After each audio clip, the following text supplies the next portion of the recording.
আপনারা একটা ঘটনা শুনেছেন না ছোটবেলা থেকে? একজন ব্যভিচারিণী নারী, পতিতালয়ের নারী, দেহ ব্যবসায়িক নারী রাস্তা দিয়ে হেঁটে হেঁটে যাচ্ছিল। যেতে যেতে দেখতে পেল একটি তৃষ্ণার্ত কুকুর পিপাসায় জিভ বার হয়ে যাচ্ছে। একটা কূপের সাইডে কুকুরটা ভিজে মাটিগুলো জিভ দিয়ে চাটছে। মহিলাটা দেখে দয়া হলো, আমার পাকস্থলী আছে, ওরও পাকস্থলী আছে, আমার পিপাসা লাগলে যেমন কষ্ট হয় ওরও তেমন কষ্ট হয়।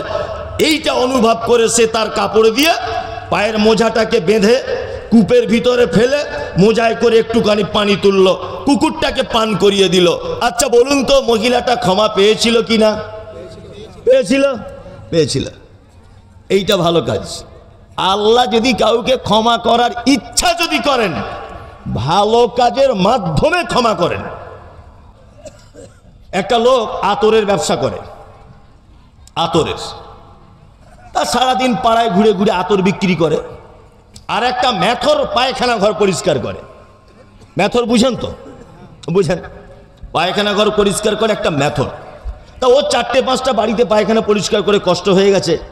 রোদে যাওয়ার সময় রাস্তার ধারে একটা বট গাছের তলাতে ছায়াতে বসে আছে, একটা বট গাছের ছায়াতে। এখন ও মোটামুটি বসেই আছে আনমনে, বিশ্রাম করছে গরমের দিন। আতরওয়ালাটাও এখানে ওখানে আতর বিক্রি করার পরে ও এসেছে বট গাছের তলায়, মেথরের পাশে এসে বসেছে। আর মেথরের পাশে এসে বসেই নাক ধরছে, এরকম করছে। তা মেথর তখন বলছে, ভাই আপনি তো দেখতে পাচ্ছেন আমার ঝাঁটা আর বালতি দেখে যে আমি মেথর, তা নাক ধরে কেন আপনি আমাকে অপমান করছেন? নাকটা নাই ধরতে পারেন। তখন আতরওয়ালা বলছে, ভাই খুব দুর্গন্ধ আপনার শরীর থেকে, টাটকা পায়খানা পরিষ্কার করে এসেছেন তো, মনে হয় কোথাও মাল লেগে আছে কিছু, খুব গন্ধ করছে। এক কাজ করা যাক ভাই, আপনি যদি কিছু মনে না করেন তাহলে আমি কি একটু আতর আপনার গায়ে লাগিয়ে দেবো, তাহলে একটু সেন্ট হয়ে যাবে, দুই ভাই একসঙ্গে আরামটা করবো, আপনি আপনার জায়গায় চলে যাবেন, আমি আমার জায়গায় চলে যাব। ভালো কথা বললে রাগ হয় কাঁদে, সেটা বলছি নিয়ে। এখন মেথর তখন বলছে, হ্যাঁ ঠিক আছে ভাই, একটু আতর মাখিয়ে দেন, আপনার যদি সুবিধা হয়। ও তখন পিওর জান্নাতুল ফেরদাউস বার করে ওর বগলে, হাতে, পিঠে লাগিয়ে দিয়েছে আতর, আর খুব ভালো সেন্ট। মেথর এখন এরকম করে টেনে চটপট চটপট চটপট অজ্ঞান হয়ে পড়ে গেছে মেথর। এখন আতরওয়ালা খুব চিন্তায়, সারা ফাঁকা জায়গায়, লোকটা অজ্ঞান হয়ে গেল, কি করবো এখন? তাড়াতাড়ি করে এদিক ওদিক করে একটা টোটো নিয়ে ও হরিরামপুর হসপিটাল নিয়ে গেল। ডাক্তার বলছে, কি হয়েছে আতরওয়ালা? হ্যাঁ কি হয়েছে চাচা? তা বলছে, এই ব্যাপার, আমি আতরের ব্যবসা করি, ও মেথর এক জায়গায় বসেছিলাম, ঘটনাই। তখন ডাক্তার তো জ্ঞানী ছেলে, জ্ঞানী লোক, ও তখন বলছে, এক কাজ, কোনো ওষুধে কোনো কাজ হবে না। বলছে কেন? বলছে ওষুধে কাজ হবে না, আপনি ওই হসপিটালের বাইরে দেখুন, কোনো টাটকা পায়খানা ঘর যদি থাকে, ওই কাঁচা মাল হোক আর বাসি মাল হোক, একটু কাগজে করে এনে ওর হালকা করে নাকে লাগিয়ে দেন। ও এখন তাড়াতাড়ি করে এদিক ওদিক ঘুরে কাঁচা পায়খানা কোথাও পেয়েছে, এনে ওর নাকে লাগিয়ে দিয়েছে, টাক করে উঠে পড়েছে। তখন আতরওয়ালা বলছে, আপনি ডাক্তার না আপনি অন্য কিছু, পায়খানা দিয়ে রোগ সারান? তখন ডাক্তার বলছে, শোনো আতরওয়ালা, যে লোকটা সারা জীবন মানুষের পায়খানার সঙ্গে সঙ্গে সঙ্গে সঙ্গে বড় হয়েছে, তুমি হঠাৎ করে তাকে জান্নাতুল ফেরদাউস দিলে সহ্য করতে পারে? যারা সারা জীবন বেদাত করে করে, সারা জীবন যারা ভুল আমল করে করে, সারা জীবন যারা মিথ্যা হাদিস মেনে মেনে 50 বছর বয়সে পৌঁছেছে, তাদেরকে যদি সহি হাদিস বলা হয়, তারা ঠিক ওই রকম অজ্ঞান হয়ে যাবে। তারা সহ্য করতে পারবে না, কখনো তারা সহ্য করতে পারে না। তাদের মাথাটা এয়ারপোর্টের মতো হয়ে গেছে, মগজ নাই, শুধু কেচ্চা কাহিনী আর ভুল তথ্য দিয়ে ভরা। সঠিক যখনই আপনি বলতে যাবেন, তখন তারা ওই রকম মেথরের মতো অজ্ঞান হয়ে পড়বে। কি বলছি বুঝতে পারছেন তো? সত্য গ্রহণ করার চেষ্টা করুন, ইনশাআল্লাহ, ইনশাআল্লাহ, ইনশাআল্লাহ সত্য গ্রহণ করুন। আর আমল করার আগে যাচাই বাছাই করে করুন যে এই আমলটা আল্লাহর নবী করেছিলেন কিনা। কি বলছি বুঝতে পারছেন? এটা আল্লাহর নবী করেছিলেন কিনা যাচাই বাছাই করা লাগবে কি লাগবে না? লাগবে। একটা লোকের চোখের সমস্যা, চোখের, এইগুলো বললে, এখানে তো সবাই শিক্ষিত মানুষ নয়, কিছু একেবারে মূর্খ লোক আছে, তো এই সমস্ত গল্প দিয়েও তাদের অনেক জ্ঞান হবে। একটা লোকের চোখের সমস্যা, তা লোকটা ডাক্তারের কাছে গেছে, ভালো করে বুঝবেন। ডাক্তারের কাছে যাওয়ার পরে ডাক্তার একটা চশমা লিখে দিয়েছে। তা ওই কাগজটা নিয়ে চশমার দোকানে গেছে লোকটা। এখন গিয়ে চশমার দোকানদার দেখে বলছে, ভাই চশমা লিখেছে তোমার 50 পাওয়ারের। রুগী তখন জিজ্ঞেস করছে দাম কত? বলছে 50 টাকা। রুগী তখন আবার এক্সট্রা পাকামু করে বলছে, তাহলে যদি 100 পাওয়ারের লি ভাই কত পড়বে? বলছে ওইটারও দাম 50। বলছে 150 পাওয়ারের যদি নিই, বলছে ওইটারও দাম 50। রুগী তখন ভাবছে 50 টাকায় তাহলে 50 পাওয়ার না নিয়ে 150 পাওয়ারই লি, নিশ্চয় কাজ বেশি হবে, বুঝলেন না? 150 পাওয়ারের মাল চোখে লাগিয়ে নিয়েছে। নে রাস্তা দিয়ে আসার সময় দেখছে পুঁটি মাছগুলো কাতলা মাছের মতো বড়, পাওয়ার বেশি হয়ে গেছে। তাই নিয়ে ও এই পুঁটি মাছ কাতলা মাছ মনে করে কিনে নিয়ে এসছে। এখন ওর বউ, আমাদের কলকাতার কথা বলছি, পুঁটি মাছ টক দিয়ে রান্না করে, আমাদের ভাষাতে বলে চচ্চড়ি করে, আবার পুঁটি মাছ ভাজা করে খায়। পুঁটি মাছ তো আর পিস হয় না, পিস হয় না। তোর স্ত্রী ওই রকম করেই রান্না বান্না করেছে। ও খেতে বসার সময় চশমা খুলে বসেছে খেতে। তখন ওর স্ত্রীকে বলছে, কি ব্যাপার হাবিবা, তুমি পুঁটি মাছ দিলে, আমি যে কাতলা মাছ নিয়ে এসেছি। তখন বলছে, না আমার নানির কসম করে বলছি তুমি এই মাছই নিয়ে এসছো। ও তখন বলছে, আমি আমার মরা নানির কসম করে বলছি কাতল মাছই নিয়ে এসছি। স্বামী স্ত্রী ঝগড়া হতে হতে, পুরুষ মানুষ তো রাগ বেশি, এক চর মেরে দিয়েছে ফ্যাট করে। 4-5 দিন, 1 সপ্তাহ স্ত্রী মার খাচ্ছে। 30 বছর বিবাহিত জীবন, কোনোদিন মার খায়নি, কিন্তু এই চশমা লাগানোর পরে মার খাচ্ছে। লোকটা তখন ভাবছে, এতদিন আমার বউ কোনোদিন মার খায়নি, এই চশমা ঘোঁটার ডিম এইটাই মনে হয় অসুবিধা হচ্ছে। ডাক্তারের কাছে গেল।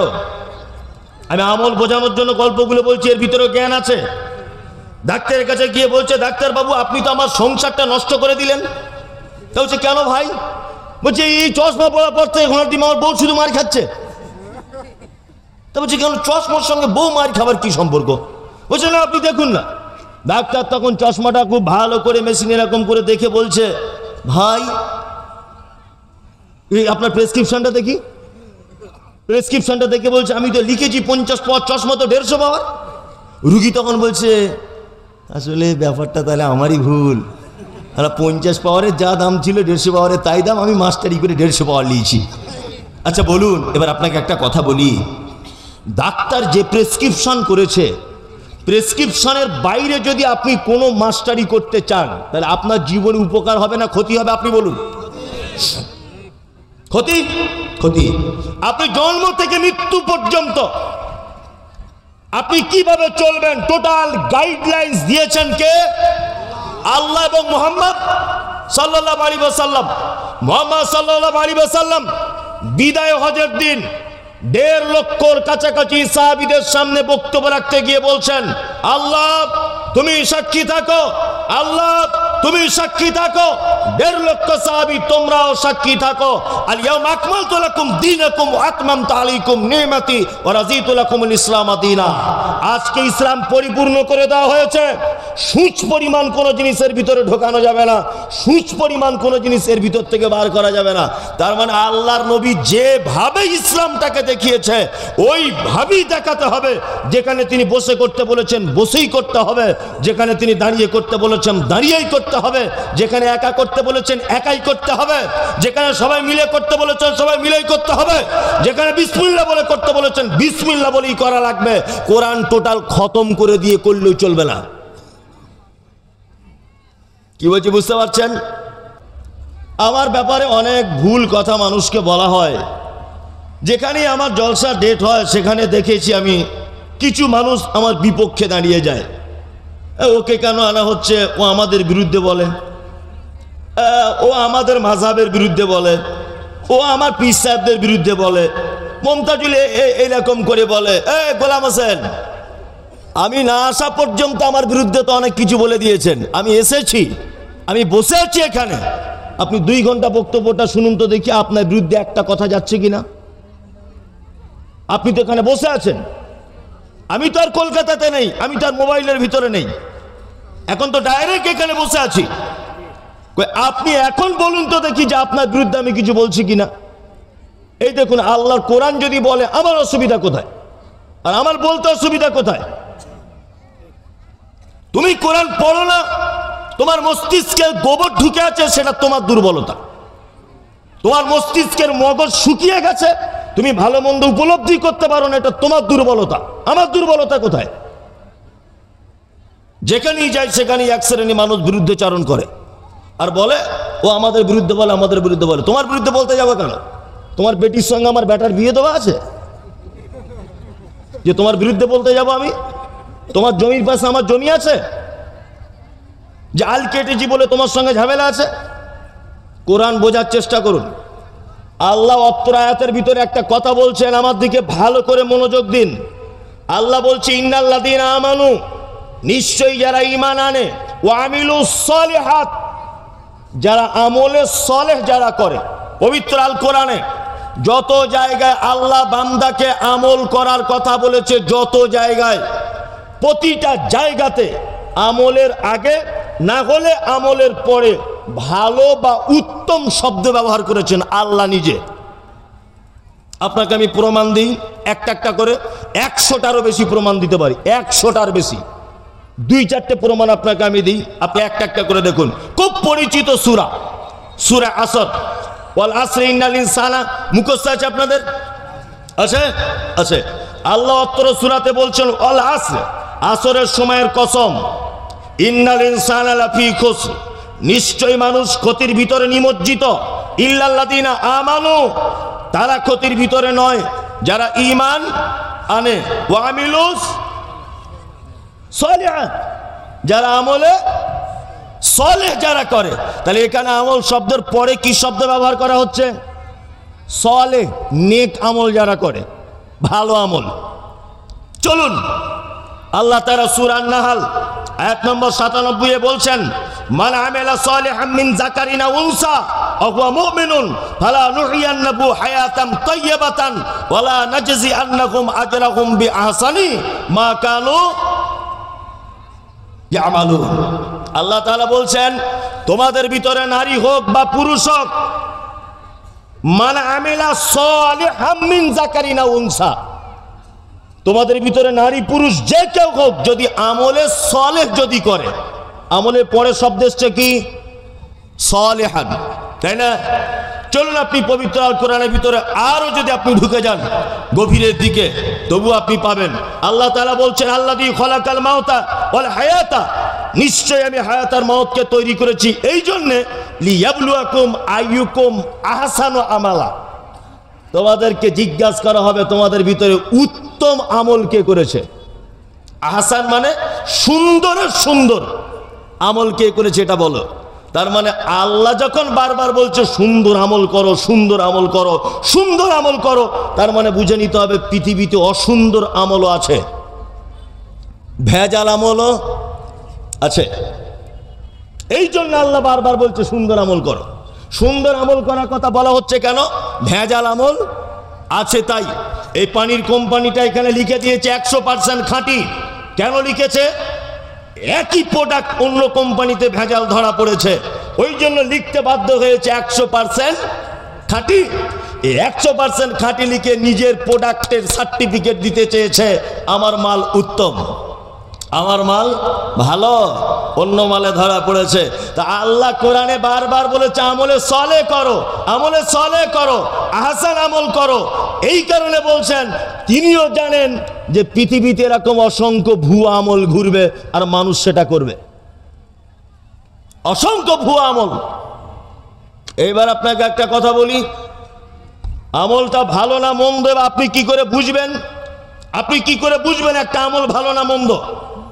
এইটা বোঝার জন্য আল্লাহ তাআলা কোরআন মাজিদে বলেছেন মা আতাকুমুর রাসূল ফাখুযুহু ওয়া মা নাহাকুম আনহু ফান্তাহু, আমার নবী যেটা দেয় ওটা গ্রহণ করো, আমার নবী যেটা নিষেধ করে তোমরা তার থেকে কি দূরে থাকো। ওই জন্য আমাদের প্রতিটা কাজ করার আগে একবার দেখে নিতে হবে যে এই কাজটা আল্লাহর নবী করতে বলেছেন কি না, দেখার দরকার আছে না নেই? আছে।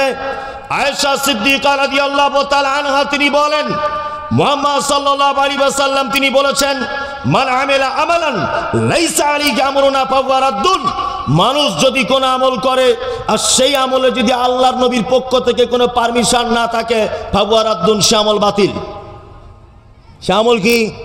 বাতিল। আমলের ব্যাপারে আল্লাহ কত ভয়ঙ্কর কথা বলছেন, আমিলাতুন নাসিবা তাসলা নারান হামিয়া। এক শ্রেণী মানুষ তারা আমল করবে, আমল করতে করতে করতে করতে নাসিবা ক্লান্ত হয়ে যাবে। আল্লাহ বলছে তাসলা নারান হামিয়া, তারপরে ওদেরকে ধরে জাহান্নামে ভরা হবে। এরা কারা? এই আমল করে কেউ জাহান্নামে যায়? কথা বলুন, আমল করে কেউ জাহান্নামে যায়? আমল করে মানুষ কিসের জন্য? জান্নাতে যাওয়ার জন্য। কিন্তু আল্লাহ বলছে আমিলাতুন নাসিবা, আমল করবে করতে করতে নাসিবা ক্লান্ত হয়ে যাবে। তাসলা নারান হামিয়া, তারপরেও তাদেরকে ধরে ভরা হবে কোথায়? জাহান্নামে। তাহলে এরা কোন আমলকারী? এরা হচ্ছে ওই আমলকারী, এরা আমলের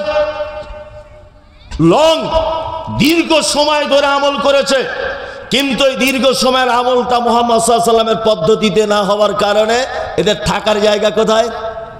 জাহান্নাম। তাই না? থাকার জায়গা জাহান্নাম। মানুষ যে কত আমল করছে আর কত আমল যে আল্লাহর নবীর বিরুদ্ধে চলে যাচ্ছে, আল্লাহু আলাম, আল্লাহ ভালো জানে। মুর্শিদাবাদের কোনো একজন বক্তা ওই স্টেজে উঠে আগে আমার মোটামুটি 10-12টা গাল দিয়ে নেয়, তারপরে জলসা শুরু করে। আমার মা বোন একাকার করে দেয়। কারণ আমি কোন এক জলসাতে বলেছি যে শবে বারাত পালন করে যারা, ইবাদত মনে করে, আমি কিন্তু আপনার বিরুদ্ধে বলছি না, জাস্ট একটা জিনিস বোঝাবো শবে বরাতকে নিয়ে। শবে বরাত যারা পালন করছে, হালুয়া রুটি যারা করছে, তারা কতটা সঠিক করছে আর কতটা ভুল করছে, এইটা আমি একটা জলসাতে বলেছিলাম। এইটাকে কেন্দ্র করে এত গাল দিয়েছে আমাকে, আল্লাহু আলাম, আল্লাহ ভালো জানে। একজন মহিলা হালুয়া করেছে, আমল কিভাবে করছে দেখুন, হালুয়া করেছে। তা ওকে আমি জিজ্ঞাসা করছি, খালা হালুয়া করলে কেন? বলছে আজকে শবে বরাত, নবীর দাঁত ভেঙে দিয়েছিল, নবী শক্ত জিনিস খেতে পারেনি, নরম নরম জিনিস খেত, এই জন্য আমরা সেই উদ্দেশ্যে হালুয়া করে বসে আছি। আচ্ছা বলুন তো, শবে বরাত আরবি কোন মাসে হয়?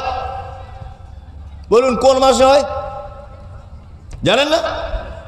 শাবান মাসে। কোন মাসে? শাবান মাসে। কত তারিখে? 15 তারিখে। তাহলে 15 তারিখে খালা হালুয়া করেছে, নবীর দাঁত ভেঙেছে, তাই তো? শাবান মাস পূরণ হতে কতদিন বাকি? 15 দিন। শাবানের পরের মাসটার নাম কি? রমজান। রমজানের টোটালে 30 দিন। তাহলে এইদিকে 15, এইদিকে 30, হলো কতদিন? 1.5 মাস। আবার রমজানের পরের মাসটার নাম কি? শাওয়াল।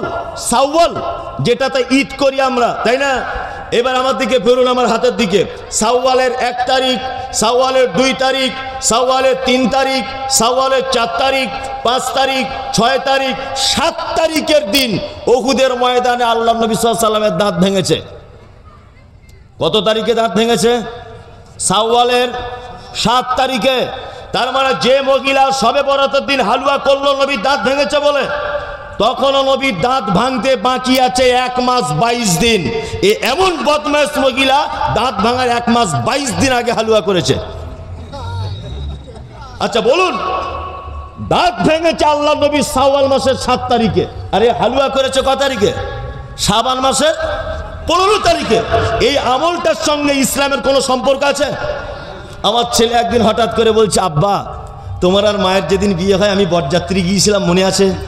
আচ্ছা বলুন তো, এ কথা জীবনে মানা যায়? তোর মায়ের কাছে আমি বিয়ে করব, তোর মায়ের কাছে থাকবো, তুই পেটে আসবি, তোর মায়ের সাথে সংসার করব, তুই পেটে আসবি, 9 মাস পেটে থাকবি, তারপরে তুই হবি, বড় হবি, তারপরে তো বিয়ের বরযাত্রী খাবার উপযুক্ত হবি তুই। হঠাৎ করে আমাকে বলছে, আপু তুমি আর মা যেদিন বিয়ে করতে গিয়েছিলে, বরযাত্রী গিয়েছিলাম, মনে পড়ছে? আচ্ছা এই প্রশ্নটার সঙ্গে আমার ব্যাটার কোনো সম্পর্ক আছে? আচ্ছা, তা দাঁত ভাঙছে আল্লাহর নবীর শাওয়াল মাসে, আর এ হালুয়া করেছে 1 মাস আগে, মানে পাক্কা শয়তানে। তার মানে এ চাই নবীর দাঁত ভাঙুক। এই বাস্তব কথাগুলো আমি যখন বলে দিয়েছি সমাজে, তখন আমার নামে আলেম ওলামারা দুর্নাম করেছে, এই আমাদের বিরুদ্ধের লোক। কি করে বিরুদ্ধে হলাম? কি করে বিরুদ্ধে হলাম আমি? এই কথাটা যদি একটা হিন্দু লোককেও যদি ভাবতে দেওয়া হয়, তবুও তিনি বলবেন এটা মিথ্যা, ভুয়ো কথা। কি করে হয়? ইসলামের সঙ্গে কোনো সম্পর্ক নেই। আমল করার আগে যাচাই বাছাই করে করতে হবে। কি বলছি বুঝতে পারছেন? আপনি তো চালাক লোক, আপনি তো বিশাল বুদ্ধিমান। বাজারে ঢেঁড়স কিনলে আগা ভেঙে দেখেন, লাউ কিনলে তলায় নখ ঢুকিয়ে দেখেন, শিম কিনলে লাইটে দেখেন পোকা আছে কিনা, বেগুন কিনলে দেখেন ফুটো করে পোকা আছে কিনা ভিতরে। সবকিছু আপনি যাচাই বাছাই করতে পারেন। আর আমল করে জান্নাতে যাবেন, ওটা একটু যাচাই বাছাই করা যাবে না? হ্যাঁ, সে বাপ দাদা 14 পুরুষ করে গিয়েছে, ওটাই করব? আর ওটা তো আবু জেহেলের কথা। আমার বাপ দাদা করে এসেছে বলে আমি করছি, ওটা তো আবু জেহেলের কথা, ওটা মুসলমানের কথা নয়।